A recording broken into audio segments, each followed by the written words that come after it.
नमस्कार प्यारे बच्चों, बहुत बहुत स्वागत है आपका अपने YouTube channel NCERT study point पे। और मेरा नाम है अर्जुन। तो आगे चलते हैं। प्यारे बच्चों, जो हमारा आज का वीडियो है, ये हमारा ज्योग्राफी क्लास 12th न्यू का जो हमारा दूसरा बुक है, जिसका नाम है भारत, लोक और अर्थव्यवस्था। उसका 8वां अध्याय हमारा चल रहा था। हमने शुरू कर दिया था 8वां अध्याय। तो 8वां अध्याय में जो हमारा पार्ट 1 था वो हमने कर लिया। आज हमारा जो है ये पार्ट 2 है। इसमें हमारा जो चैप्टर है बिल्कुल समाप्त हो जाएगा। अंतर्राष्ट्रीय व्यापार हमारा चैप्टर का नाम है। तो आगे बढ़ते हैं। और देखो, आप सब्सक्राइब नहीं कर रखे हमारे चैनल को, सबसे पहले आप जाके सब्सक्राइब कर सकते हो। तो 2 सेकंड के लिए आप पॉज करोगे और नीचे आके आप सब्सक्राइब कर सकते हो। ग्रुप ज्वाइन नहीं किया, और बाकी अगर आप मुझे इंस्टाग्राम पे अभी तक फॉलो किया आपने, तो आप कर सकते हो। यूजर नेम आपके सामने लिखा हुआ है, और बदले में आपकी कोई भी क्वेरी हो, कुछ भी आपको पूछना हो, आप मुझसे ग्रुप ज्वाइन नहीं किया और आप कर सकते हो। टेलीग्राम पर है, नाम सर्च करोगे आ जाएगा। सूची देख लो। हम चल रहे हैं अपने 8वें अध्याय पे, अंतर्राष्ट्रीय व्यापार। पार्ट 1 हमने कर लिया था। ये हमारा सेकंड है। इसमें हमारा ये चैप्टर है बिल्कुल समाप्त हो जाएगा। चलते हैं आगे। टॉपिक हमारे टोटल इतने थे। हमने 3 टॉपिक कर लिया था पार्ट 1 वाले में। देखा आपने तो आप हमारे चैनल पे जाओगे, वहाँ पे आपको प्ले लिस्ट का ऑप्शन दिखेगा, आप वहाँ पे जाके देख सकते हो। तो आज हम सिर्फ 2 टॉपिक को समझेंगे। इस चैप्टर में हमारे 5 टॉपिक बनते, ज़्यादा नहीं बनते। चौथा जो हमारा टॉपिक है वो है भारत का सबसे बड़ा व्यापारिक साझेदार और भारत का समुद्री पत्तन के प्रकार व्याख्या। ये हम समझेंगे। करते हैं बिना कोई देरी किए, समझते हैं। आपका जो चौथा टॉपिक है, आप नोट्स बनाते रहो, ठीक। नोट्स बना दो। आप बुक लेके बैठ जाओ, पेन लेके बैठ जाओ और बनाते। भारत का सबसे बड़ा व्यापारिक साझेदार, ठीक है। भारत का टॉपिक सब टॉपिक क्या कह रहा है? टॉपिक कह रहा है कि भारत का सबसे बड़ा व्यापारिक साझेदार। व्यापारिक साझेदार, व्यापार मतलब किसी भी वस्तु का क्रय विक्रय व्यापार कहलाता है। अब व्यापार किनके बीच हो रहा है तो समझ।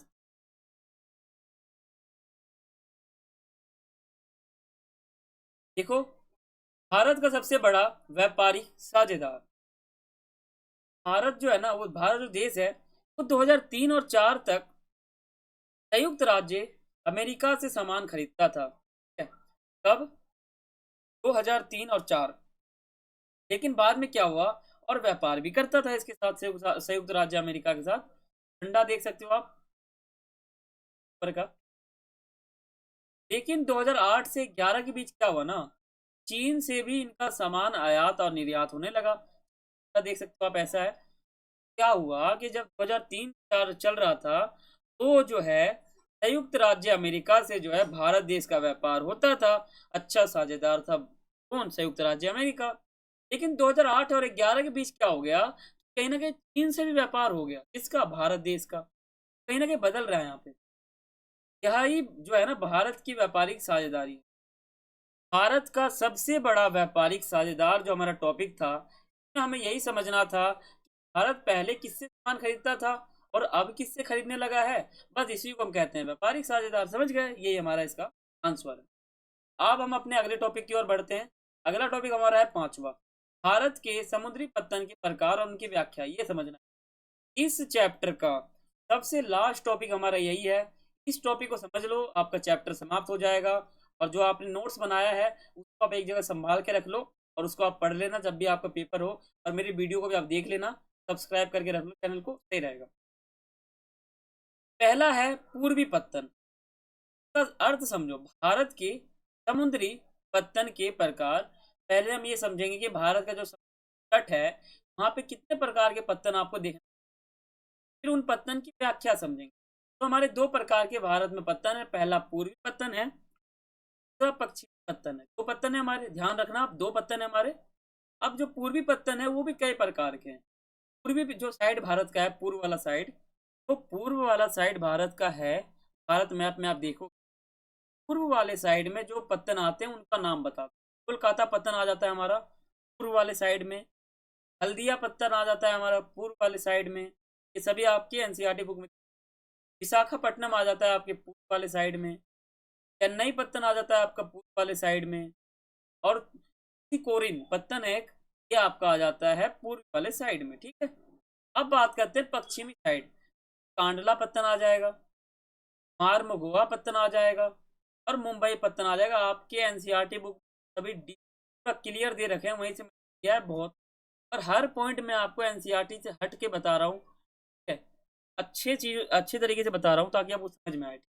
एनसीईआरटी आप पढ़ोगे तो आप सब फालतू की बातें भी हैं, तो आप मेरे बताए हुए तरीके से आप पढ़ोगे तो आप कभी भी आप भूलोगे नहीं, ठीक है।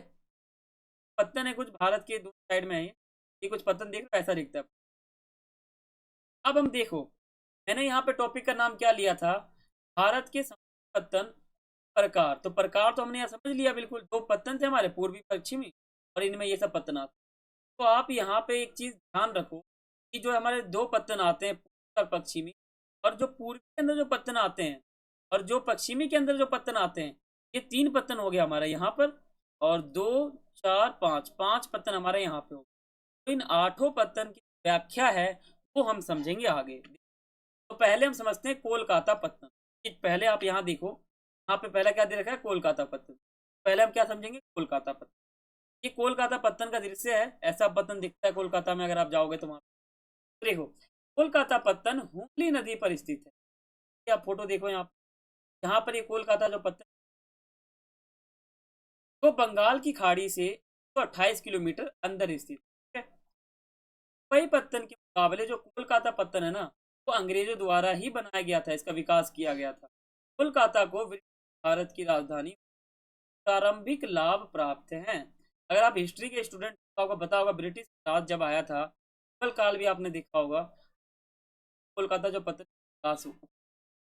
इस पत्तन का ये जो पत्तन है कहाँ कहाँ पाया जाता है, ये मेन टॉपिक है। जो हमारा कोलकाता पत्तन है कहाँ कहाँ पाया जाता है, मैप में आ जाता है आपके प्रश्न, ध्यान देना। तो बिहार में पाया जाता है, झारखंड में। कोलकाता जो पत्तन है ये एक पत्तन है, ठीक है, जो पत्तन है ये ऐसा पत्तन कहाँ कहाँ पाया जाता है, तो बिहार, झारखंड, पश्चिम बंगाल, सिक्किम, उत्तर पूर्वी राज्य यहाँ पाया जाता है। अब हम बात करते हैं हल्दिया पत्तन। आप देखो, तो हमारा जो यहाँ पे ये देखो कोलकाता हमने समझ लिया। अब हम बात करते हैं हल्दिया पत्तन। हर पत्तन की व्याख्या बता रहा हूँ आपको।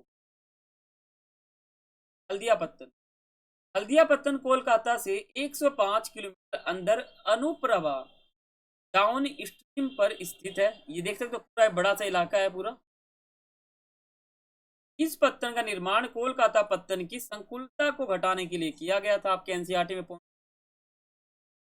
ये पत्तन निम्नलिखित का कार्य करता है। क्या कार्य करता है, तो ये लोहो एस का कार्य करता है। ये लोहो एस का आयात निर्यात करता है, कोयला का आयात निर्यात करता है, पेट्रोलियम का आयात निर्यात करता है, का करता है, कपास का करता है, उर्वरक, सूत, धागा, इन सब का जो निर्यात और आयात है वो कहीं ना कहीं हल्दिया पत्तन से किया जाता है। ये आपने यहाँ पर समझ लिया। अब हम समझते हैं विशाखापट्टनम पत्तन। इसको आप नोट्स बनाते हो चलो, मेरी मानना तो यही है, आप नोट्स बनाते हो चलोगे आपको बहुत फायदा होगा। ये विशाखापट्टनम का जो है पत्तन का जो है कुछ दृश्य है, ऐसा दिखता है विशाखापट्टनम। विशाखापट्टनम आंध्र प्रदेश, जो हमारा विशाखापट्टनम जो पत्तन है वो आंध्र प्रदेश में एक वो आबद्ध पत्तन है। क्या है, आबद्ध पत्तन है। ये ठोस चट्टान एवं बालू को काटकर एक नहर द्वारा समुद्र में फेंका गया है, ठीक है। इस पत्तन का विकास लो अयस्क पेट्रोलियम के लिए किया गया था, क्योंकि लो अयस्क जो है पेट्रोलियम जो है वो कहीं ना कहीं आयात और निर्यात करना था हमें, इसलिए। ये जो पत्तन है कहाँ कहाँ पाए जाते हैं, तो आप कहोगे आंध्र प्रदेश और तेलंगाना, ये दो जगह हैं जहाँ पे पाए जाते हैं। अब हम बात करते हैं चेन्नई पत्तन की। चेन्नई पत्तन की बात करने पहले बता दूं, देखो चेन्नई पत्तन जो है ना ये हमारे पूर्वी तट पे स्थित है। ऐसा दिखता है आपको, ये हमारा चेन्नई पत्तन है, नदी आप देख सकते हैं। जैसा कि मैंने आपको कहा था ना, पूर्वी पत्तन और पश्चिमी पत्तन। तो अभी हम सिर्फ पत्तन को समझ रहे हैं, ये हमारा पूर्वी पत्तन है, साइड भारत का जो पूर्वी साइड है वहां। तो ये पत्तन सबसे पुराने पत्तनों में यह एक कृत्रिम पत्तन है। क्या पत्तन है? इस पत्तन को 1859 में बनाया गया था। क्या, चेन्नई पत्तन। ये पत्तन कहाँ कहाँ पाया जाता है, तो आप कहोगे ये तमिलनाडु और पुत्तेचेरी एक जगह है, पुत्तेचेरी, वहाँ पर ये पाया जाता है। कोरिन पत्तन ये दिखता है ऐसा, देखो ये कोरिन पत्तन का फोटो है तो आपके सामने दिख रहा है, ऐसा दिखता है। यहाँ पे अगर आप जाओगे ना तो आपको दिखेगा।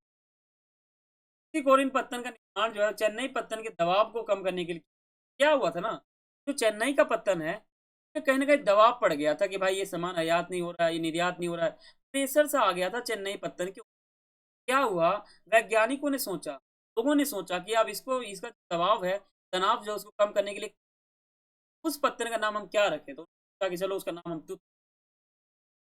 कोरिन जो है ये नाम रखा दबाव को कम करने वाले पत्तन का। ठीक है, ये पत्तन निम्नलिखित चीजों का कार्य करता है।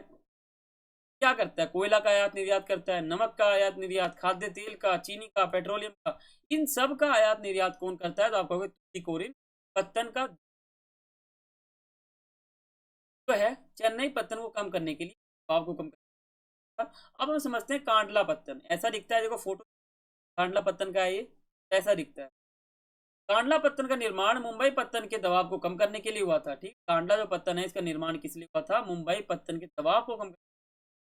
कांडला पत्तन गुजरात के कच्छ में, गुजरात आप जानते हो, गुजरात में एक जगह है कच्छ नाम का, कच्छ नामक जो जगह है वहां पे ये, गुजरात के कच्छ नाम पर, कच्छ नामक जो जगह है वहां पे इस पत्तन का निर्माण भारत देश के पश्चिमी और उत्तर भाग के जरूरतों को पूरा करने के लिए बनाया गया था। ध्यान रखना, भारत की जो पश्चिमी साइड है और जो उत्तर पूर्वी साइड है ये दबावों को कम करने के लिए, कामों को करने के लिए इस पत्तन को भारी काम करने के लिए बनाया गया था। बहुत ज्यादा बड़ा काम करता है, इसका क्षेत्र देख बहुत दूर तक फैला हुआ है, बड़ा पत्तन है। जैसे पेट्रोलियम, पेट्रोल का आयात निर्यात करता है ये पत्तन। वाडीनार में एक अपतटीय टर्मिनल विकसित किया गया था ताकि कांडला पत्तन के दबाव को कम किया जा सके। अब हम बात करते हैं मार्मगोआ पत्तन, ऐसा दिखता है, ये फोटो आप देख लो, मार्मगोआ पत्तन है, इसके बारे में समझते हैं। मार्मगोआ पत्तन का एक प्रकार, एक तरह से बंदरगाह है। ठीक है, मार्मगोआ जो पत्तन है ये एक प्रकार का बंदरगाह है। ये पत्तन जुहारी के नदमुख में स्थित है। जापान को OS के निर्यात का भुगतान करने की 61 में इस पत्तन का महत्व बढ़ गया। ठीक है, कोकड़ रेलवे ने इस, अब देखो कोकड़ जो रेलवे है ना, मैंने आपको परिवहन संचार में बता दिया था बिल्कुल से। कोकड़ रेलवे जो है ना हमारा, इस पत्तन के पृष्ठभूमि के विस्तार किया गया था। अब इस पत्तन के अब निम्नलिखित हैं, कर्नाटक, गोवा और हमारा महाराष्ट्र। अब हम बात करते हैं मुंबई पत्तन। मुंबई पत्तन एक प्राकृतिक पत्तन है, प्रकृति से जुड़ा हुआ है, भूगोल से जुड़ा हुआ है।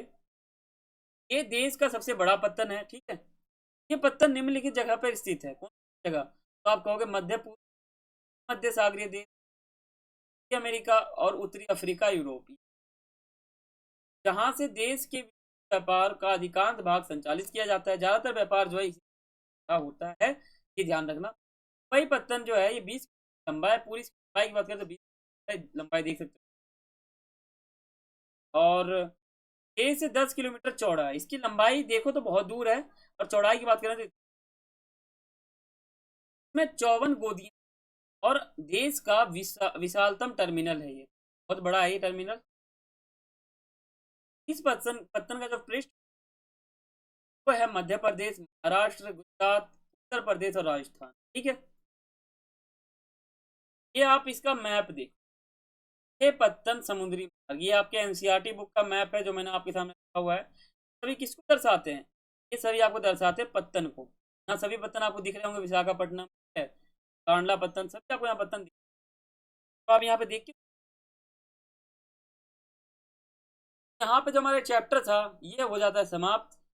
चैप्टर का नाम था अंतरराष्ट्रीय व्यापार। हमने बिल्कुल डीप समझा, अच्छे से समझा, टॉपिक वाइज समझा। आपने नोट्स भी बना लिया होगा, मैं आशा करता हूँ आपने नोट्स बना लिया होगा। अगर नोट्स बना लिया तो आप मुझे कमेंट करके बताना, और कुछ भी आपको पूछना हो तो आप मुझे इंस्टाग्राम पे पूछ सकते हो, कमेंट करके। बाकी अगर आपने सब्सक्राइब नहीं किया कर लेना, और बेल आइकन पर क्लिक, और वीडियो को एक लाइक जरूर बनता है, और वीडियो शेयर ज़्यादा करें।